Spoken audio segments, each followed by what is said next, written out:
നമ്മുടെ ഒരു ഉദ്ദേശം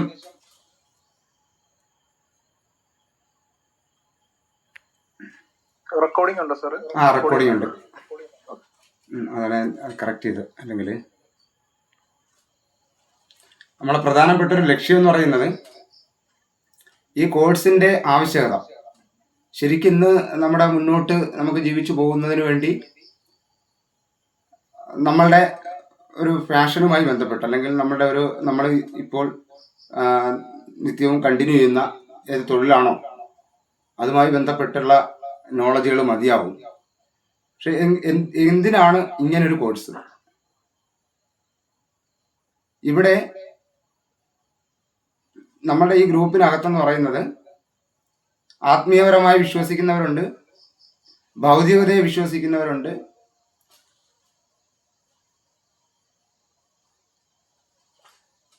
അതുപോലെ ഓരോ വ്യക്തികളും അവരവരുടേതായ ചില ഫിലോസഫികൾ തയ്യാറാക്കി ജീവിക്കുന്നവരുണ്ട്.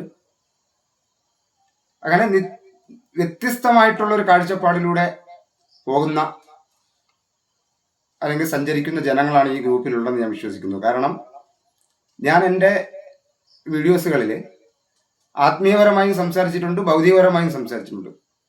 ആത്മീയപരമായി സംസാരിക്കുന്ന സമയത്ത് ഭൗതികപരമായിട്ടുള്ള ആൾക്കാർ ഭയങ്കരമായ വിമർശനങ്ങളും അത് ഇൻസ്റ്റയിലൊക്കെ നല്ല രീതിയിൽ വിമർശിക്കാറുണ്ട്.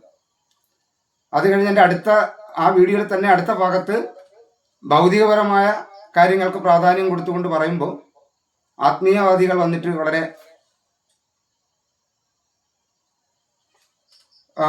വിമർശനാത്മകപരമായി ചർച്ച ചെയ്യപ്പെടാറുണ്ട്. നല്ല രീതിയിലും അത് മോശം രീതിയിലും പറയാറുണ്ട്. നമ്മളിവിടെ കാണാൻ ശ്രമിക്കുന്നത് ഈ കോഴ്സ് കൊണ്ട് ഉദ്ദേശിക്കുന്ന ഏറ്റവും വലിയ ഒരു പ്രധാനപ്പെട്ട ഒരു ഘടകം, ഞാൻ ഈ എൻ്റെ കോഴ്സുമായി ബന്ധപ്പെട്ട് വിളിച്ചതിനടുത്തൊക്കെ ഞാൻ പറഞ്ഞിട്ടുള്ള ഒരു കാര്യമാണ്, നമുക്ക് ഈ പ്രപഞ്ചവും പ്രകൃതിയും ജീവനും ഇവിടെയുള്ള എല്ലാ ജീവജാലങ്ങളും അതിനോടൊപ്പം മനുഷ്യനും മനസ്സും, പ്രപഞ്ചം, പ്രകൃതി, ജീവജാലങ്ങൾ, മനുഷ്യൻ, മനസ്സ്, ഇത് ഈ രീതിയിൽ ഒന്ന് ഇണക്കിയെടുക്കുക എന്നുള്ളതാണ് ഞാൻ ഈ ഗ്രൂപ്പ് കൊണ്ട്, അല്ലെങ്കിൽ ഞാൻ പ്രപഞ്ചത്തിനോട് കമ്മിറ്റഡ് ആയിട്ടുള്ളൊരു കാര്യം. പ്രപഞ്ചത്തിനോടുള്ള കമ്മിറ്റഡ് അതിലാണ്. അപ്പോൾ വ്യത്യസ്ത മതങ്ങളിൽ വിശ്വസിക്കുന്നവരുണ്ടാവാം. ഏത് മതങ്ങളിൽ വിശ്വസിക്കുകയോ ഏത് ദർശനങ്ങളിൽ വിശ്വസിക്കുകയോ ഏത് ഫിലോസഫികൾ വിശ്വസിക്കുകയോ അല്ലെങ്കിൽ ഏതെങ്കിലും തത്വങ്ങളിൽ വിശ്വസിക്കുകയോ ഭൗതികവാദത്തിൽ വിശ്വസിക്കുകയോ ആത്മീയവാദത്തിൽ വിശ്വസിക്കുകയോ അങ്ങനെ നിരവധി വിശ്വാസങ്ങളെല്ലാം തന്നെ നൂറ്റാണ്ടുകളായിട്ട് അല്ലെങ്കിൽ ആയിരത്താണ്ട് വർഷങ്ങളായിട്ട് മനുഷ്യൻ ഇവിടെ നിലനിർത്തിയിട്ടുണ്ടെന്നുള്ളതാണ്. എന്നാൽ ആത്മീയതയുടെ ഭാഗത്ത് മനുഷ്യനെ ആത്മീയത എന്ന് പറഞ്ഞ് കൊണ്ടുവന്നിട്ടുള്ള ചില കാര്യങ്ങളിൽ മനുഷ്യൻ അതിന്റെ യാഥാർത്ഥ്യം മനസ്സിലാക്കാതെ പോയതിന്റെ പിന്നിൽ നിരവധി പ്രശ്നങ്ങൾ ഉണ്ടായിട്ടുണ്ട്. അതിനേക്കാൾ വൻ ദുരന്തം ഭൗതികവാദത്തിലും സംഭവിച്ചിട്ടുണ്ട്. ഇവിടെ നമ്മൾ മനസ്സിലാക്കുന്നത് എന്തുകൊണ്ട് നമ്മളിവിടെ ഈ ഒരു കോഴ്സ് തീരുന്നതുവരെ നമ്മൾ മനുഷ്യനായിരിക്കുക, മനുഷ്യനിൽ നിന്ന് അല്ലെങ്കിൽ പ്രപഞ്ചത്തിന്റെ ഭാഗമാകുക, അല്ലെങ്കിൽ പ്രപഞ്ചത്തിൽ നിന്നുകൊണ്ട് ഇങ്ങോട്ട് നോക്കുക.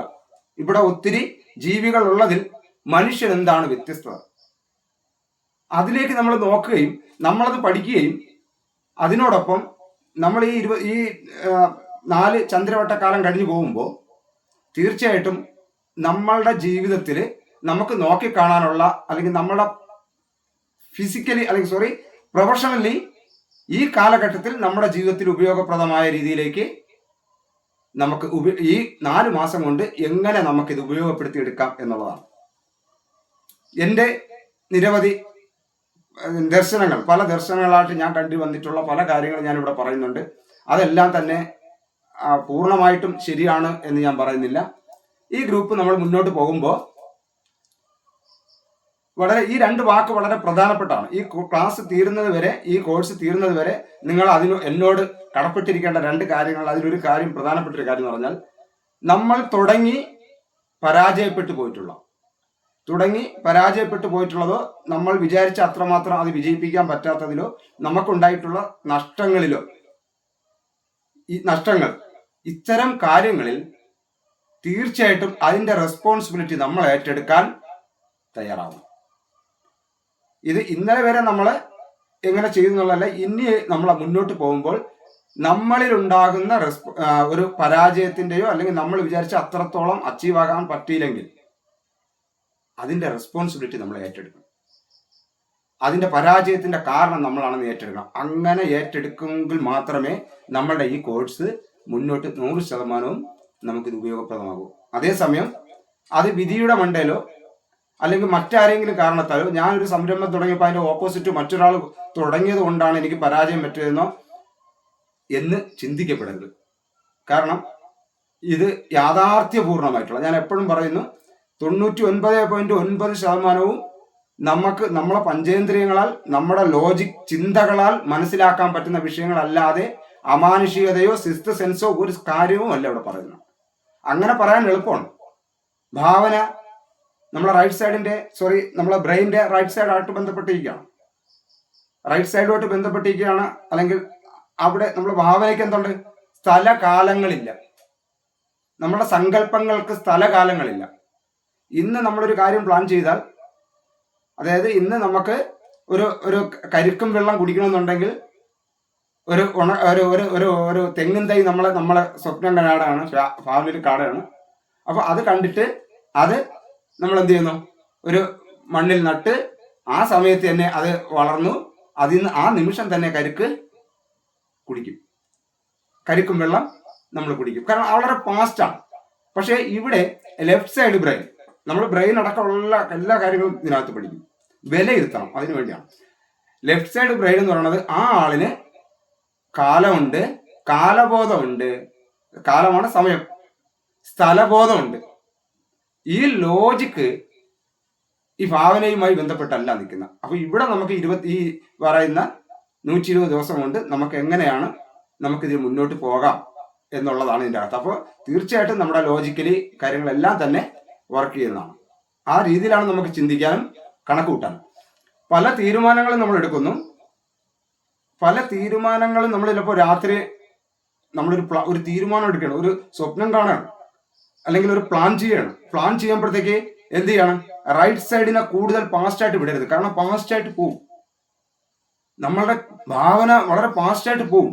പക്ഷെ നമ്മൾ ഭാവന ഫാസ്റ്റായിട്ട് വിടുമ്പോൾ ഇവൻ സ്ഥലവും കാലവും ഓർക്കപ്പെടാതെ സഞ്ചരിക്കുമ്പോൾ നമ്മൾ ചെയ്യുന്ന പ്ലാൻ അത്രയും കൂടും. അവിടെ സ്ഥലം വരില്ല, കാലവും വരില്ല. ഇത് ഈ ഭാവന അനുസരിച്ച് ഭയങ്കര ബൂസ്റ്റായി ഒരു ദിവസം നമ്മൾ പ്ലാൻ ചെയ്തതിന് ശേഷം സീരീസിൽ യാഥാർത്ഥ്യപൂർവ്വം വെച്ച് നോക്കുകയാണെങ്കിൽ അതിന് സ്ഥലമുണ്ട്, കാലമുണ്ട്.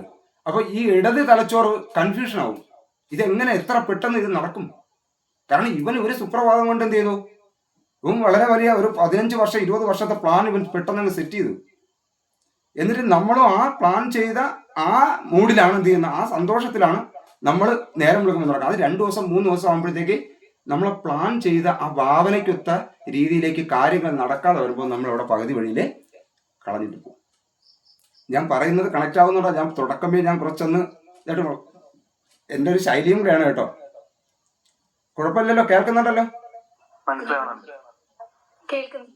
ആ, ഓക്കെ. അപ്പൊ നമ്മൾ ഏതൊരു കാര്യവും ഭാവന ചെയ്യുമ്പോൾ അതിന് കാലഘട്ടങ്ങളുടെ ബേസിൽ, ഇടത് തലച്ചോറിന്റെ ലോജിക്കലിന്റെ ബേസിലായിരിക്കണം നമ്മൾ പ്ലാൻ ചെയ്യുക. ആ പ്ലാൻ ചെയ്താൽ നമ്മളെ ഇടത് തലച്ചോറ് കൃത്യമായിട്ട് ഓർഡർ അനുസരിച്ച് ചെയ്യും. ഞാൻ പറഞ്ഞത് ഇന്നലെ വരെ ഉണ്ടായിട്ടുള്ള നഷ്ടങ്ങൾ, അതിന്റെ റെസ്പോൺസിബിലിറ്റി നമ്മൾ ഏറ്റെടുക്കുന്നു എന്ന് പറഞ്ഞാൽ അതിൽ 2 ക്വാളിറ്റിയാണ് മനുഷ്യനുണ്ടാവുന്നത്. നമ്മളിൽ നിന്ന് സംഭവിച്ച ഒരു പോരായ്മയ്ക്ക് അത് മറ്റുള്ളവരുടെ ഭാഗത്തേക്ക് കെട്ടിവെക്കുമ്പോൾ, അല്ലെങ്കിൽ മറ്റുള്ളവരുടെ തോളിൽ ചാരിയിട്ട് നമ്മൾ ഇരിക്കുമ്പോൾ നമ്മൾ സത്യത്തിൽ ഒരു മടിയനോ ആന്തരികമായി ഒരു കളങ്കമുള്ളവനോ ആയി മാറണം. അതേസമയം കാരണം നമുക്ക് നഷ്ടം വന്നു, നമ്മളെ കാര്യത്തിലാണ് നഷ്ടം വന്നത്. നമ്മളെ കാര്യത്തിൽ വന്ന നഷ്ടത്തിന്റെ റെസ്പോൺസിബിലിറ്റി നമ്മൾ ഏറ്റെടുക്കുന്നില്ല. എന്താ കുഴപ്പം? എന്തായാലും നഷ്ടം വന്നു, അതിന് നമ്മളതാണ് സമ്മതിക്കുന്നതിന് ഒരു കുഴപ്പമില്ല. അവിടെ 2 കാര്യമാണ് നമുക്ക് രൂപപ്പെടുക. ഒന്ന്, നമ്മളെ കയ്യിൽ നിന്ന് വീണുടഞ്ഞ ഒരു വസ്തു എടുത്ത് വീണ്ടും ഒട്ടിച്ച് നിർമ്മിച്ചെടുക്കാൻ ശ്രമിക്കും. റെസ്പോൺസിബിലിറ്റി നമ്മളതാണെങ്കിൽ. ഇനി അത് ആ നിർമ്മിച്ചെടുക്കാൻ ഉടഞ്ഞത് നിർമ്മിച്ചെടുക്കാൻ ഒട്ടിച്ചെടുക്കാൻ പറ്റില്ലെങ്കിൽ അതിന് സമാനമായിട്ടുള്ളതോ അതിനേക്കാൾ ക്വാളിറ്റിയുള്ള പുതിയൊരു സാധനം നമ്മൾ വാങ്ങിവെക്കും. ഇതുപോലെയാണ് നമ്മുടെ ജീവിതത്തിലുള്ള പരാജയങ്ങളൊക്കെ എത്രയാണോ സംഭവിച്ചു പോയത്, അല്ലെങ്കിൽ നമ്മൾ ഉദ്ദേശിച്ച ലക്ഷ്യത്തിലേക്ക് എത്താൻ പറ്റാത്തത്, അത്തരം കാര്യങ്ങൾക്ക് നമ്മൾ മെയിൻറ്റെയിൻ ചെയ്യാൻ പഠിക്കും. അതിനെ നമ്മളെ കയ്യിൽ നിന്നാണെന്ന് പറയുമ്പോൾ നമ്മൾ അതിനെ മെയിൻറ്റെയിൻ ചെയ്യാൻ ശ്രമിക്കുകയോ അത് പ്ലാൻ അല്ല, നമ്മുടെ ലൈഫിൽ ഉപയോഗമില്ല, അല്ലെങ്കിൽ നടക്കുന്നതല്ല എന്ന് തിരിച്ചറിയുമ്പോൾ വേറൊരു അതിന് സമാനമായിട്ടൊരു ഐഡിയ നമ്മൾ കണ്ടെത്തും. അപ്പോൾ ഇവിടെ നമ്മുടെ ഗ്രൂപ്പിൽ ഈ ക്ലാസ് മുമ്പോട്ട് പോകുമ്പോൾ നമ്മൾ മനുഷ്യനും പ്രകൃതിയും പ്രപഞ്ചവും ആയിട്ട് നമ്മൾ കണക്ട് ചെയ്ത് പഠിക്കുന്നതാണ് നമ്മളുടെ അസ്ഥി വേര്. ഈ ക്ലാസിന്റെ വേര് അതാണ്. അതിനോടൊപ്പം ഭൗതിക തലത്തിൽ നമുക്ക് എങ്ങനെ ഡെവലപ്പ് ആവാം, എങ്ങനെ കാഴ്ചപ്പാടിൽ വ്യത്യസ്തത ഉണ്ടാക്കാം എന്ന് ഞാൻ പഠിച്ച ആ തിയറികൾ തീർച്ചയായിട്ടും നമ്മുടെ ഈ ഗ്രൂപ്പിനകത്തൂടെ 3 മാസത്തെ പ്രാക്ടീസിലൂടെ നമ്മൾ ഒരു മാസത്തെ ക്ലാസ്സും അതുപോലെ തന്നെ 3 മാസത്തെ പ്രാക്ടീസിലൂടെ കൃത്യമായിട്ട് മുന്നോട്ട് പോകും. അത് വളരെ ചെറിയ കാര്യമാണെന്ന് തോന്നിയെങ്കിൽ പോലും തീർച്ചയായിട്ടും സിമ്പിൾവൽക്കരിക്കരുത് ഒരു കാരണവശാലും. കാരണം ഞാൻ ആദ്യം തന്നെ എന്നെ വിളിച്ചിട്ടുള്ള ഏകദേശമുള്ള എൻ്റെ സുഹൃത്തുക്കൾ എല്ലായിടത്തും പറഞ്ഞിട്ട് ഞാനൊരു എഡ്യൂക്കേറ്റഡ് ആയിട്ടുള്ള ആളല്ല. എൻ്റെ ഉദാഹരണങ്ങൾ വളരെ പ്രകൃതിയിലുള്ള അല്ലെങ്കിൽ നമ്മുടെ മുന്നിലുള്ള സാധാരണപ്പെട്ട ഉദാഹരണങ്ങളായിരിക്കും. ഒരു അക്കാഡമിക്കൽ കോഴ്സിൽ കിട്ടുന്ന രീതിയിലുള്ള ഒരു രീതി ആയിരിക്കില്ല ഇവിടെ കിട്ടുന്നത്. സിമ്പിൾ വലിക്കരിക്കരുത്, അതിനെ സിമ്പിളായിട്ട് കാണരുത്, ഇത്രേ ഉള്ളെന്ന് വിചാരിക്കരുത്. അത് ഈ കോഴ്സ് കഴിഞ്ഞ് ഒരു വർഷം കഴിഞ്ഞ് നിങ്ങൾക്ക് കിട്ടുന്ന നേട്ടങ്ങളെ കുറിച്ചല്ല. ഇതിൽ സ്റ്റെപ്പ് ബൈ സ്റ്റെപ്പായിട്ട് നമ്മളെ ബ്രെയിനിലും നമ്മളെ കാഴ്ചപ്പാട്, നമ്മളിൽ ഉണ്ടാകുന്ന എനർജി, നമ്മൾ പ്രപഞ്ചത്തെ കാണുന്നത്, പ്രപഞ്ചത്തിൽ നമ്മൾ ആരാണ്, എങ്ങനെയാണ്, ഭൂമി കറങ്ങുന്നത് വരെ, ഭൂമി കറങ്ങുമ്പോൾ അതിൽ നമ്മൾ യാത്ര ചെയ്യുമ്പോൾ പ്രപഞ്ചത്തിലെ നമുക്ക് കൃത്യമായിട്ട് നമുക്ക് ഫീൽ ചെയ്യുന്ന ഒരു അവസ്ഥയിലേക്ക് കൊണ്ടെത്തിക്കാൻ നമുക്ക് പറ്റുമെന്നുള്ള കാര്യം ഉറപ്പാണ്. അപ്പോൾ എല്ലാവർക്കും നമ്മുടെ 10x മൈൻഡ് പവറിലേക്ക് സ്വാഗതം. ഇന്ന് അമാവാസി ദിവസമാണ്, കർത്തവാവ് ദിവസമാണ്. കർത്തവാവ് ദിവസങ്ങളിൽ നമ്മളെ ക്ലാസ്സുമായി ബന്ധപ്പെട്ട് പ്രധാനമായിട്ട് പറയുന്നത് ഈ ദിവസങ്ങളാണ് നമുക്ക് ഏറ്റവും കൂടുതൽ എനർജിക്കലായിട്ടുള്ള അല്ലെങ്കിൽ ഏറ്റവും കൂടുതൽ ചില കാര്യങ്ങൾ ഓർക്കപ്പെടേണ്ടത്. കാരണം നമ്മൾ പ്രകൃതിയുടെ ഭാഗമാകണമെങ്കിൽ, നമ്മൾ പ്രകൃതിയുടെ അല്ലെങ്കിൽ പ്രപഞ്ചത്തിന്റെ ഭാഗമാകണമെങ്കിൽ നമുക്കൊരു മാധ്യമം വേണം. ഏതൊരു കാര്യവും തിരിച്ചറിയാൻ ഒരു മാധ്യമം വേണം. ആ മാധ്യമത്തിൽ ഏറ്റവും പ്രധാനപ്പെട്ടതായിട്ട് നിൽക്കുന്നത് ചന്ദ്രനാണ്. അപ്പോൾ ചന്ദ്രനെ നമ്മൾ ഈ പോകുന്ന യാത്രയിൽ എല്ലാ ദിവസവും നിരീക്ഷിക്കുക എന്ന് പറഞ്ഞാൽ എല്ലാ ദിവസവും നമുക്ക് ചന്ദ്രനെ കാണാൻ പറ്റില്ല. ഇന്നത്തെ ദിവസം ഒട്ടും കാണാൻ പറ്റില്ല. നാളത്തെ ദിവസം നമുക്ക് നോക്കിയാൽ എവിടെയാ കാണാൻ പറ്റുന്നത്? കിഴക്ക് പിറ ഉദിക്കുന്നത് ചിലപ്പോൾ നമ്മുടെ കണ്ണിൽ കണ്ടു, പക്ഷെ നാളെ പിറ ഉദിക്കും.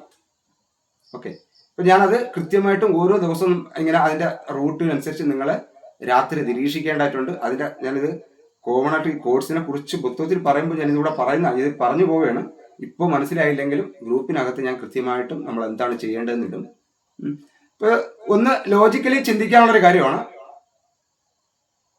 പടിഞ്ഞാറാണ് പിറ ഉദിക്കുന്നത്. ആ പിറ ഉദിക്കുന്നത് സന്ധ്യയ്ക്കാണ്. ലോജിക്കലി ചിന്തിക്കണേ.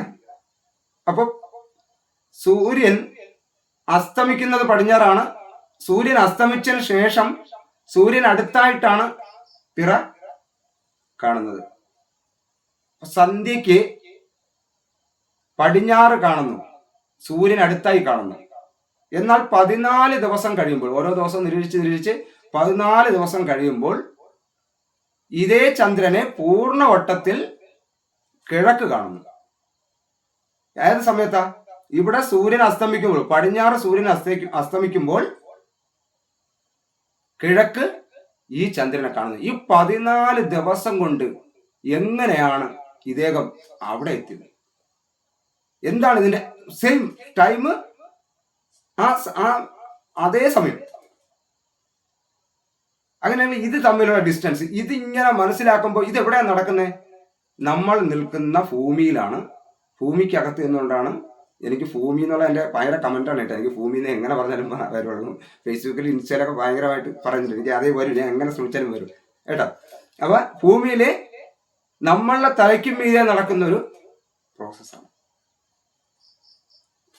ഈ 14 ദിവസം കൊണ്ട് ഈ സന്ധ്യക്ക് എവിടെ കാണുന്നു? കിഴക്ക് കാണുന്നു. ഇനി ഇതേ ചന്ദ്രൻ ഈ സന്ധ്യയ്ക്ക് ഉദിച്ച പിറ പോലെ വെളുപ്പം രാവിലെ കാണുന്ന ഒരു പിറയുണ്ട്. അതൊരു പക്ഷെ ആരും ശ്രദ്ധിച്ചു കാണില്ല. അതായത് ഇന്ന് ചന്ദ്രനെ കാണാനേ കഴിയില്ല. ഇന്നലെ വെളുപ്പാൻ രാവിലെ, അതായത് സൂര്യൻ വരുന്നതിന് മുമ്പ്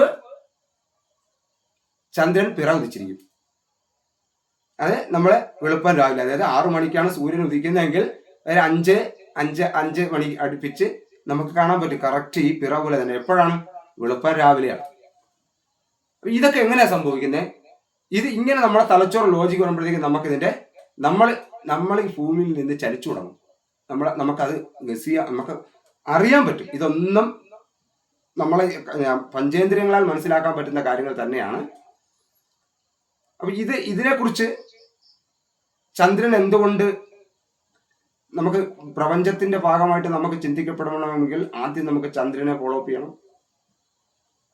അത് ഇതിനകത്ത് നിരീക്ഷണമുണ്ട്. അപ്പൊ ഈ ദിവസവും ചന്ദ്രനുമായി ബന്ധപ്പെട്ട് ഞാൻ ആക്കിയതിന്റെ പിന്നിൽ, ഇന്ന് ഞാൻ നിങ്ങളുടെ മുന്നിൽ വന്നിരുന്ന് സംസാരിക്കുന്നതിന്റെ പിന്നിൽ ചന്ദ്രനാണ്. അങ്ങനെ ഒരു മൂണാണ്, മനസ്സിലായില്ലേ? അതൊരു എന്താണ്, ഞാൻ 8ാം ക്ലാസ് വരെ പഠിച്ച ഒരാളാണ്, എല്ലാവർക്കും അറിയാം. ഞാൻ എന്നെ വിളിച്ച് ഏകദേശം ഉള്ളിടത്ത് ഞാനത് പറഞ്ഞിട്ടുണ്ട്. 8ാം ക്ലാസ് വരെ പഠിച്ചാണ്. വിദ്യാഭ്യാസത്തിന് ഡ്രോപ്പ് ഔട്ടായി പോയി. പിന്നെ എനിക്ക് കിണറിന്റെ വർക്കാണ്, റിങ്ങിന്റെ വർക്കാണ്, അതായിരുന്നു എൻ്റെ ഫാദറായിട്ട് ഉള്ള ഒരു പണിയാണ്. എനിക്ക് കുട്ടിക്കാലം മുതലേ ചന്ദ്രയുടെ ഭയങ്കര ഇഷ്ടമായിരുന്നു. അപ്പൊ ഒരു നാൾ നിരീക്ഷിക്കുമായിരുന്നു. എനിക്ക് നിരന്തരം ഞാൻ ഇങ്ങനെ നിരീക്ഷിച്ച് ഞാനിത്, അതായത് നമ്മളിപ്പോ ഈ ചന്ദ്രൻ പിറ ഉദിച്ച്, അതായത് ഇന്നാളെ മുതൽ 14 ദിവസം കഴിയുമ്പോൾ സന്ധ്യയ്ക്ക് ഉദിക്കുമെങ്കിൽ പിന്നെ എത്ര മണിക്ക് ഉദിക്കും? അടുത്ത ദിവസം ഏകദേശം 1 മണിക്കൂർ ഡിസ്റ്റൻസ് ഉണ്ട് പിന്നെ ഉദിക്കാൻ. അതായത് പൗർണമി എന്ന് പറയുന്ന, ഇവിടെ നിന്ന് 14 കഴിയുമ്പോൾ പൗർണമി. ഞാൻ സ്ക്രീൻ ഷെയർ ചെയ്ത് പറയല്ല, എല്ലാവർക്കും കണക്ട് ചെയ്യാൻ പറ്റുന്നുണ്ടോ സഹോദരങ്ങളെ?